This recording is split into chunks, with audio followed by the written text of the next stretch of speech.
तर मित्रांनो, आपल्याला पुढील काही तासांमध्येच आपल्याला राज्यातील वातावरणामध्ये आता मोठ्या प्रमाणात बदल पाहायला मिळत आहेत। आपल्याला राज्यातील पश्चिम महाराष्ट्र तसेच संपूर्ण कोकणपट्टीच्या भागामध्ये आपल्याला काही ठिकाणी मध्यम तर काही ठिकाणी जोरदार अशा प्रकारच्या पावसाची हजेरी आपल्याला आज दिवसभरात लागताना पाहायला मिळत आहे। तसेच विदर्भातील काही जिल्ह्यांमध्ये देखील आपल्याला हलका ते मध्यम स्वरूपाचा पाऊस आपल्याला पाहायला मिळतोय।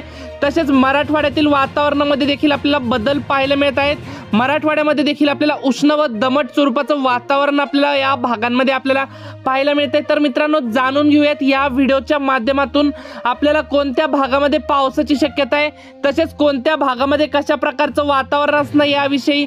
तत्पूर्वी तुम्हाला विनंती आहे, तुम्ही व्हिडिओ पाहताय परंतु आपल्या चॅनलला काय सबस्क्राइब करत नाहीत, त्यामुळे आता चॅनलला सबस्क्राइब करून घ्या व व्हिडिओला देखील एक लाईक नक्कीच करून घ्या। तर मित्रांनो, आपण जसं की स्क्रीनवरती बघू शकताय, आपल्याला राज्यातील पुढील काही तासांमध्येच आपल्याला सातारा, सांगली, कोल्हापूर या 3 जिल्ह्यांमध्ये मित्रांनो आपल्याला हलका ते मध्यम स्वरूपाचा पाऊस आपल्याला पाहायला मिळेल। आपल्याला एकदम गडद ढगाळ स्वरूपाचं क्लाउडी असं वातावरण आपल्याला या भागांमध्ये आपल्याला पाहायला मिळते। जसं की आपण स्क्रीनवरती बघू शकताय, सातारा, चिपळूण, तसेच वडूज, विटा, कराड, कोडोली, सांगली, जत, तसेच आपल्याला कर्नाटक भागामध्ये देखील आपल्याला हलका ते मध्यम स्वरूपाचा पाऊस आपल्याला, तसेच आपल्याला संपूर्ण भागांमध्येच आपल्याला एकदम गडद ढगाळ स्वरूपाचं वातावरण आपल्याला पाहायला मिळते। तसेच सातारा, सांगली, सोलापूर, पंढरपूर, जत या सर्वच पट्ट्यामध्ये मित्रांनो आपल्याला काही भागांमध्ये हलका ते मध्यम स्वरूपाचा पाऊस वादळी वाऱ्यासह आपल्याला पाहायला मिळतोय।